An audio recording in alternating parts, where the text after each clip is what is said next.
Hello, hello, everyone. How you doing today? Hope you're doing well.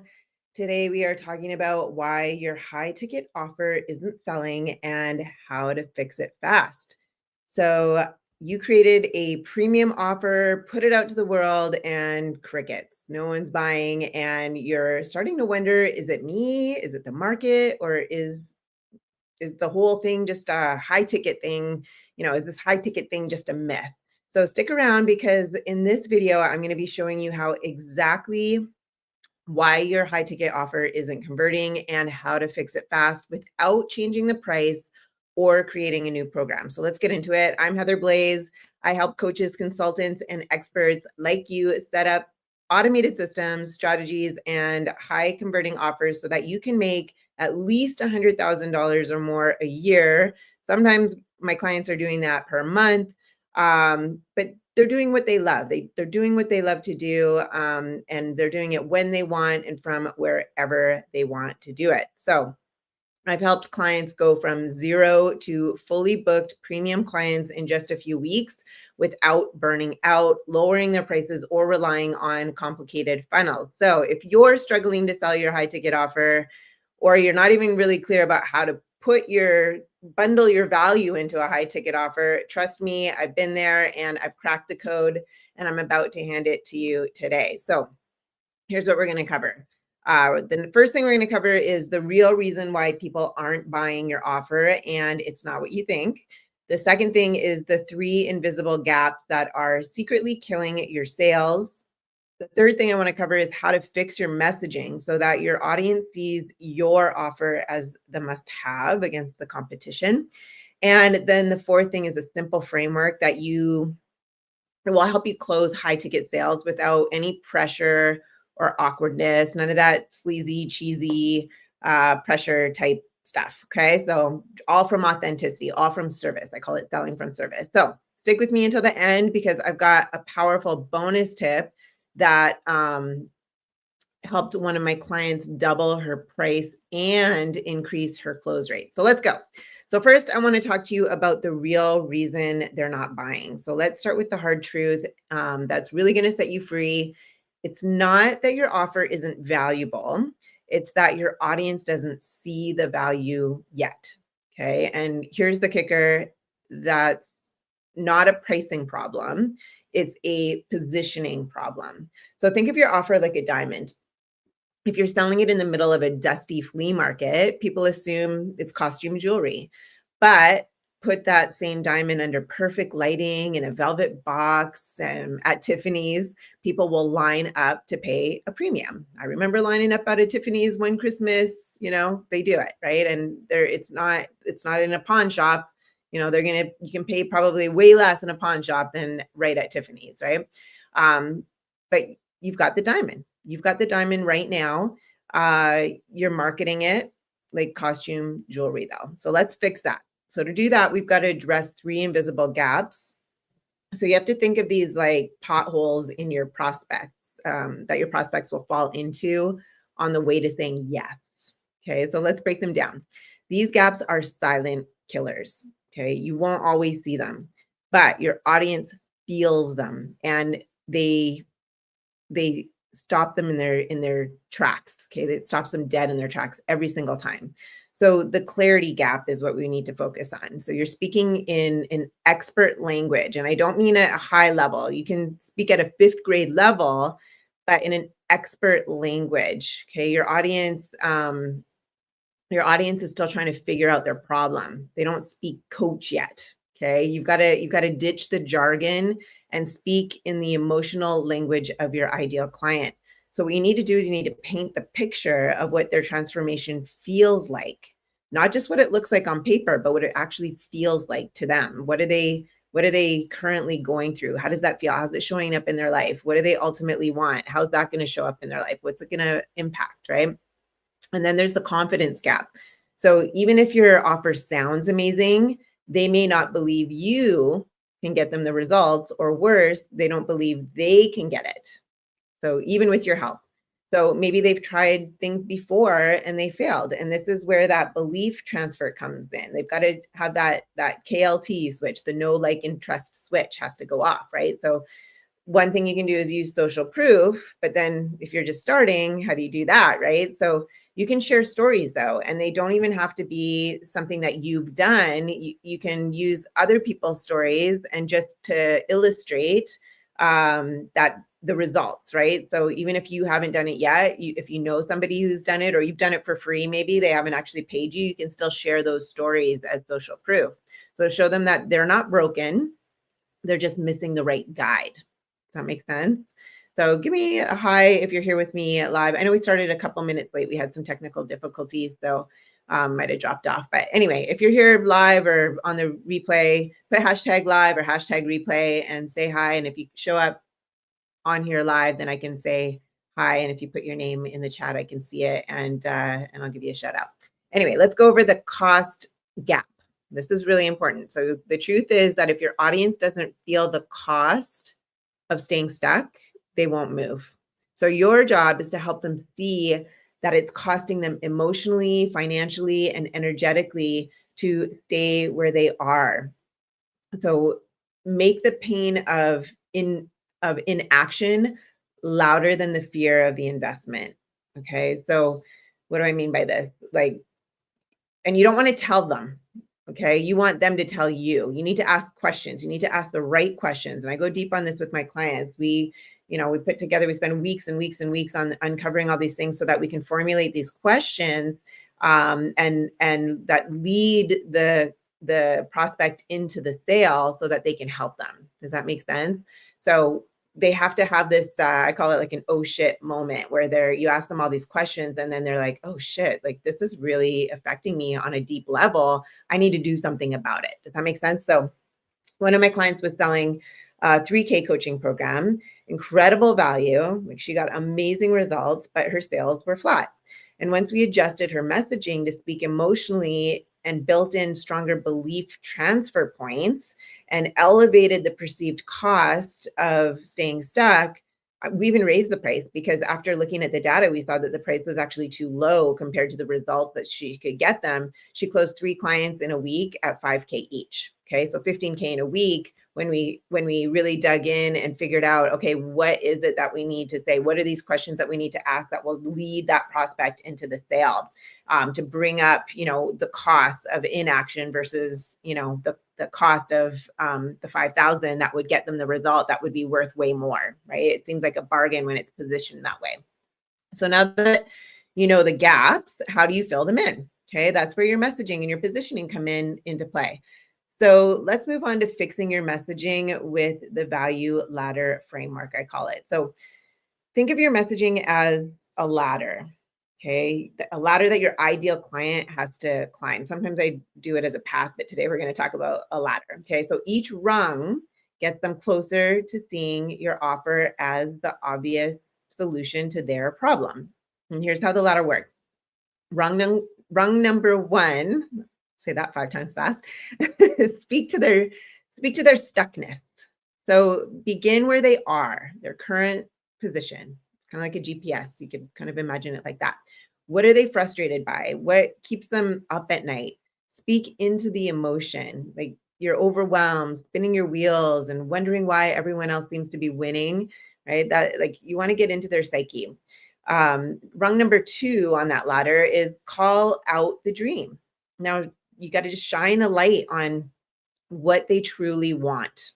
Okay. Is it more income? Is it more time? Is it more freedom? Is it more confidence? Is it more impact? Use vivid language to call that vision out and really think like the ultimate goal. Like nobody wants coaching. Nobody wants coaching. They want the result that the coaching brings them, right? Nobody wants to go to university. They want the job or the income or whatever that will give them, right? So call that vision out. The next rung is the third rung, which is showing that gap and the bridge. Okay, so now that you've established where they are, where they want to be, you got to make it clear that there's a gap. And guess what? Your offer is the bridge. So this is where you position your program, your service, your product as the exact step-by-step path. There's that path again, right? To their dream. And then rung number 4 is you got to prove it. You got to back it up. You got to use client wins, testimonials, screenshots, stories, and proven frameworks. So you got to be really clear on the frameworks to show that your bridge is real and reliable. Okay, they have to feel it, they have to believe it.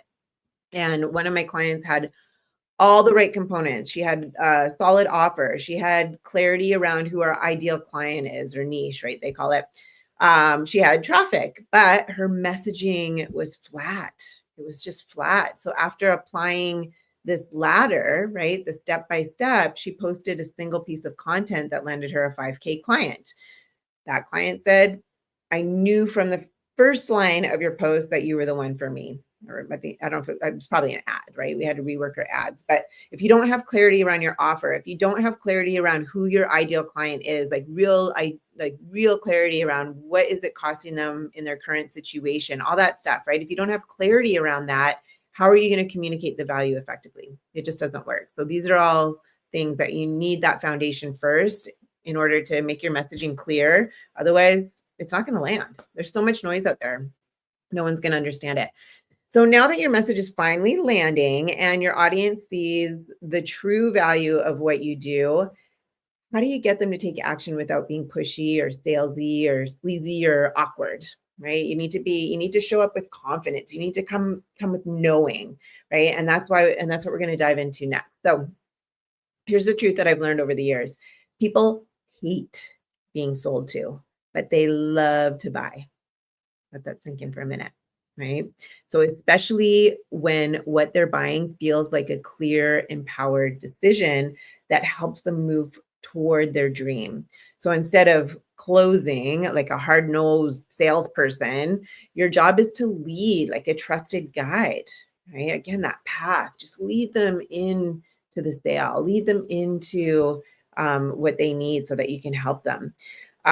So step one is ask those questions. Ask questions that reveal the pain and possibility. You don't want to force pain. There's a difference. You don't want to force pain. You want to reveal pain. Do you hear the difference? It's very, very different. Never force pain. Force pain that's sleazy. That's cheesy. It's like, it's like repelling, right? You don't want people to repel. You want them to lean in. I always talk about this leaning in, leaning out, right? You're the expert. You're the one that knows what they need, but they need to also know what they need, right? Because they're still stuck in this situation because it's up in their blind spot. They don't know what to do. They're stuck, right?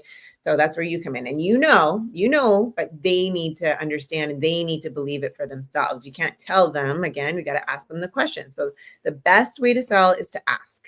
So start by uncovering their current struggles. Get really clear. Then ask, where do they want to go? And when they tell you what's hard, you need to mirror it. So when they tell you what they want, you need to amplify it. So let them speak their way into the realization. So the second step to this is mirroring. Like I said before, you want to mirror back their own words. So instead of pushing your offer, you want to reflect their truth. So you might say something like, so what I'm hearing is you're tired of trying strategies that aren't designed for your business and you're ready for a system that actually works for you. Is that right? Right? Asking questions, being curious. And, some might say amazing, or someone might say brilliant, or someone might say cool, or someone might say awesome, right? So whatever word they're actually using is the word you want to also say back to them. This is, that's the mirroring, right? So you said X, Y, Z, specific words that they have used in order to get your X, Y, Z, and so that you can have your X, Y, Z, whatever they tell you, how we get you this, the first step of the program is this, right? So, and then that solves that problem. And they'll tell you all throughout the conversation exactly what you need to say to get them to just easily guide them into that sale so that you can help them. But let's move on to step 3, which is position your offer as the obvious next step. So now that they see the gap, you don't need to convince them anymore. They see it. They've realized it. You've asked them enough questions so that they have that oh shit moment, right? And that they've gained clarity, you've gained clarity, it's a good fit now or not, then you can send them somewhere else. You don't want to sell to just anyone. You want to make sure that you can help them, right? So once you have clarity around what their situation is, what they ideally want, and you can help them get there, now there's no convincing, right? And now they've got the clarity because you've brought it up and they've actually told you. So you just need to ask, would you like help with that? And then show them how your program bridges that exact gap. So the first step is this, second step is this. So you got to be really clear on what you're offering, like I said before.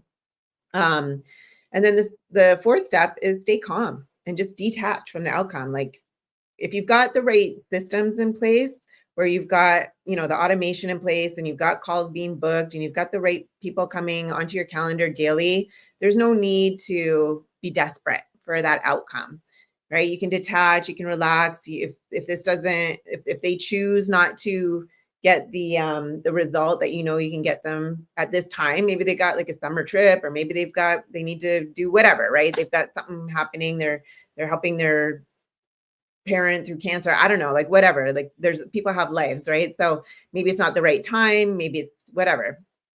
So just detach from the outcome. The energy of desperation, like I said before, it repels people. And sometimes if we're in this like scarcity mode and things like that, then again, you can get desperate. Or if you're like, oh, this person has to like me, that's a desperate thing, right? You want to come with neutral. I talk a lot about doctor frame. This person has come into your doctor's office. Something hurts, right? It's whatever. When you go to the doctor, they're not desperate for you to, like, let's say you go to the doctor and they say, oh, my arm hurts. They're not going to be desperate for you to have surgery. They're going to ask you a bunch of questions to find out, well, is it bruised? Is it sprained? Is it broken? Like, we don't know, right? And then once they tell you, it's like, okay, here's your solution. And do you want to do it or not? If you want to get surgery, then we can go surgery. But if they don't want to go to surgery, the doctor doesn't be like, oh my God, you need surgery. Like, where are you going? The doctor's like, okay, well, if you don't get surgery, then this is what could happen, just so you know. But let me know when you're ready. You don't have the money for surgery, that's fine. Just let me know when you want to do it. Like, there's no desperation from the doctor. It's like, he's like, here's the facts, here's what you need to do, and take it or leave it. So you need to kind of have that same sort of energy, because the energy of grounded confidence just attracts, right? If a doctor's like, oh my God, you need to do it. You need to do it now. You're going to be like, I think I need a second opinion, right? So just be clear, be kind, be direct. And if it feels like a fit, we can talk about next steps. And if not, no pressure at all. Just let me know. Either way, no worries. Right. So one coach I worked with used to really dread sales calls. I actually used to dread sales calls myself, come to think of it. Now I love it. I really love it. I worked with a coach for over a year, and he was amazing. And I just love doing sales calls now. I find them so fun. But anyway, my this coach that I worked with, she said they felt like a job interview. And when she shifted to this guide-based approach, her entire vibe changed. Like, she booked 4 high-ticket clients in a month. And why is that? Because people felt safe. They just felt safe saying yes. So remember, when your positioning is sharp, your message is clear, and your conversations are built on trust, not tactics, then you won't need to pressure people into buying. They'll feel excited to work with you. And that's the power of doing this the right way. So now here's a bonus tip that I talked about. I promised that, this alone could transform your results, but add an outcome layer to your offer instead of selling a service. So sell a result with proof of path. And how do you do that? Is you take your existing program, you rename it based on the outcome. So for example, instead of 6-week business coaching, call it the 10K in 90 days fast track. Right? You hear the difference? So one of my clients did this and went from struggling to close $3,000 clients to consistently selling $8,000 packages without changing her program. So if this hit home and you're ready to finally sell your high ticket offer with confidence and ease, then hit the subscribe button and like this video right now, because as you all know, or maybe you don't know, it really helps with the algorithm on YouTube. And if you want my personal help applying everything that we just talked about, You can join my free masterclass at the link below or in the description. But grab your spot today, right? Let's fast track your freedom. You're not going to get anywhere without taking action, right? So today, just to go over everything that we uncovered why your high ticket offer isn't selling, how to fix your messaging, fill in the invisible gaps, and close with ease without being pushy or awkward. So now it's your turn to take action. The fastest way to succeed is modeling what works, and this system works. It's a proven system that works. And in the next video, I'm going to show you how the hidden dangers of being your own boss and how to escape them. You won't want to miss it. It was really good. I did that like 2 weeks ago, I think it was. But that's it for today, folks. And I will see you in the next video. And I'm always here live unless I am sick or traveling. I'm usually on live at 3 p.m. Thursdays, 6 p.m. Eastern, 3 p.m. Pacific on Thursdays if you want to catch me live and come say hi. Otherwise, I check out the next video, which is right, I don't know, here or here.